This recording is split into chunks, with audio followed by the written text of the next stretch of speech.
नमस्कार दोस्तों, डॉक्टर राकेश वर्मा के यूट्यूब चैनल में आपका स्वागत है।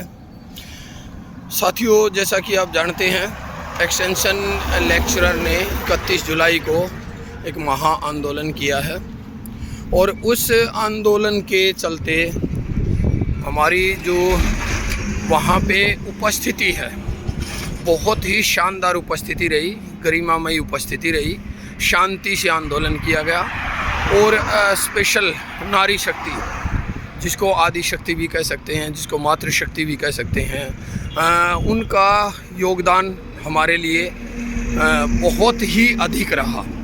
तो नारी शक्ति का तो ये परंपराओं से जुड़ा हुआ नाता है कि जब भी किसी व्यक्ति पे किसी तरह का प्रकृति पे कोई आपदा आती है तो वहाँ नारी शक्ति ने हमेशा अपना एक रौद्र रूप अपना के हमें एक नया जीवन प्रदान किया। यहाँ तक कि भगवान, जिसको हम कह सकते हैं, जो अवतार कह सकते हैं, उनको भी पृथ्वी पर आने के लिए एक नारी का, एक माँ के रूप में उनको सपोर्ट मिली और जिस कारण वो इस धरती पे आ पाए। तो हमारा तो ये एक छोटा सा आंदोलन है, इसमें नारी शक्ति की मुख्य भूमिका रही।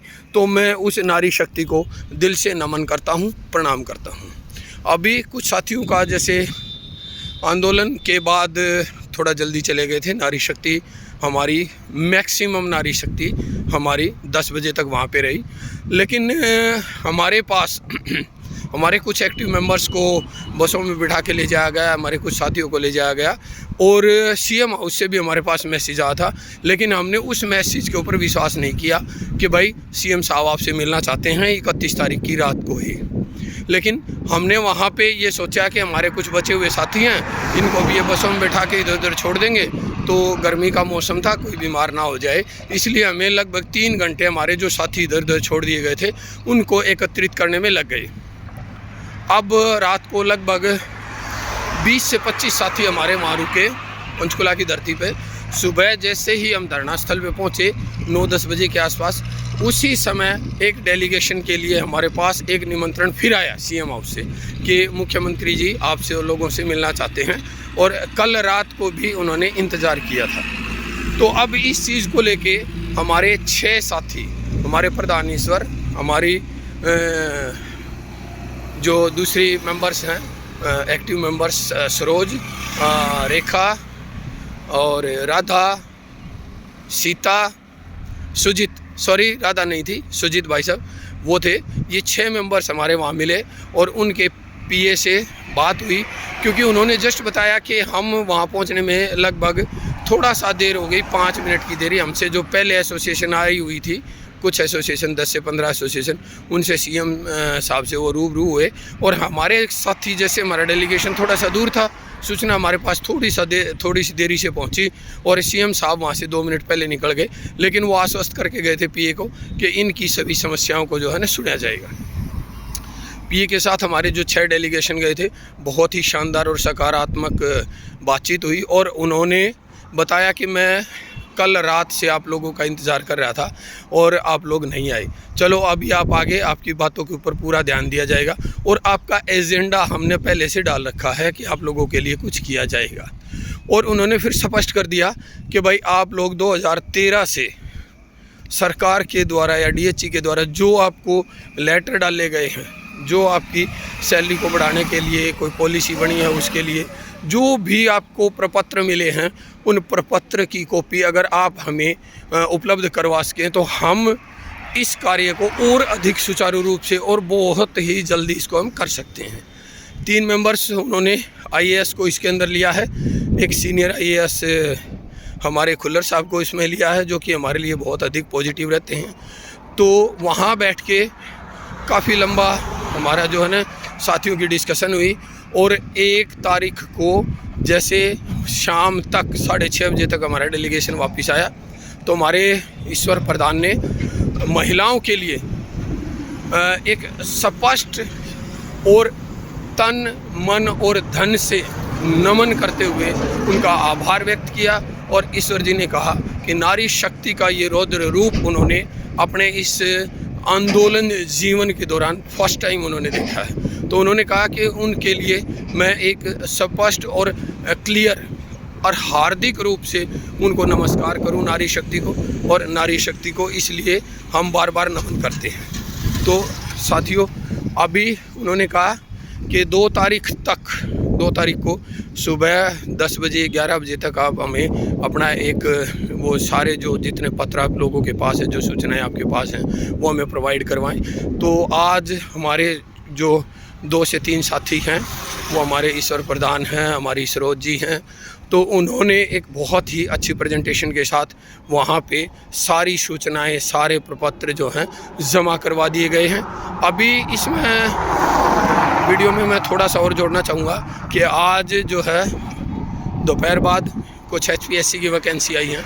हमारे बहुत से साथी निराश हैं, बहुत से साथियों को जो है थोड़ा सा अच्छा फील नहीं हो रहा है। लेकिन साथियों, मैं आप लोगों को बता दूं, इससे पहले ये वैकेंसी फिल होंगी आप लोगों के लिए बहुत अच्छा और बहुत रोज़गार सुरक्षा या आपके जो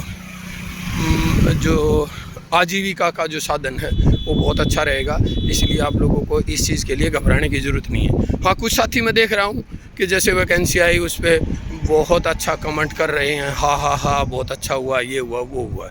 तो ऐसे जो नकारात्मक विचार वाले साथी, मैं स्पेशली मनोविज्ञान का छात्र हूँ, तो इस बारे में आप लोगों को बताना चाहूँगा कि ये जो छात्र, जो व्यक्ति, जो सामाजिक प्राणी अपने संगठन के लिए, खुद अपने लिए, क्योंकि उनकी जॉब भी जारी है, और अपने समाज के लिए जो नकारात्मक होते हैं, वो जीवन में किसी भी रिश्ते को लेकर सकारात्मक नहीं हो सकते और उनकी सकारात्मकता का कोई पैमाना नहीं है।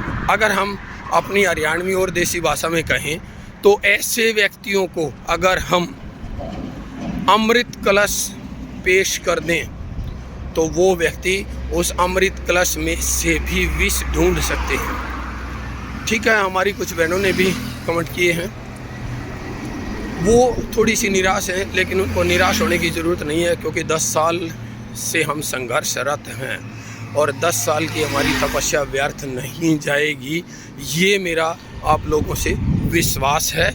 और आप लोग इस चीज़ को, क्योंकि आप पॉजिटिव सोचने वाले हैं, आप इसको सोच सकते हैं। और जो नेगेटिव हैं, मुझे नहीं पता, मैं नहीं जानता उन साथियों को, क्योंकि मैंने ग्रुप पर कुछ मैसेजेस देखे थे।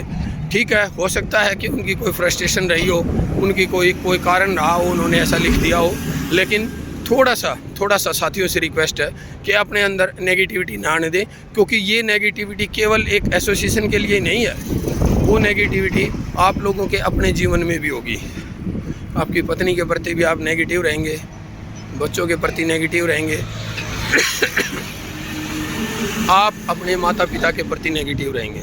जब आप लोग अपनी आजीविका, अपने कर्म क्षेत्र से नेगेटिव हैं, तो आप पॉजिटिव कैसे हो सकते हैं? फिर ऐसे लोग अपना वैवाहिक जीवन भी ठीक तरह से नहीं निभा पाते, उनका में भी हो सकता है डाइवोर्स तक की घटनाएं उनके साथ हो जाती हैं। लेकिन ये चीज़ें हम यहाँ इसलिए मैं बता रहा हूँ, मैं अपने अनुभव शेयर कर रहा हूँ, क्योंकि ऐसी चीज़ें मैंने देखी हैं। ऐसे लोगों की मैं काउंसलिंग भी करता हूँ जो इस तरह से नेगेटिविटी के शिकार होते हैं। तो अभी एक्सटेंशन साथियों से केवल यही रिक्वेस्ट है, आप लोग इन वैकेंसी से मत घबराइए।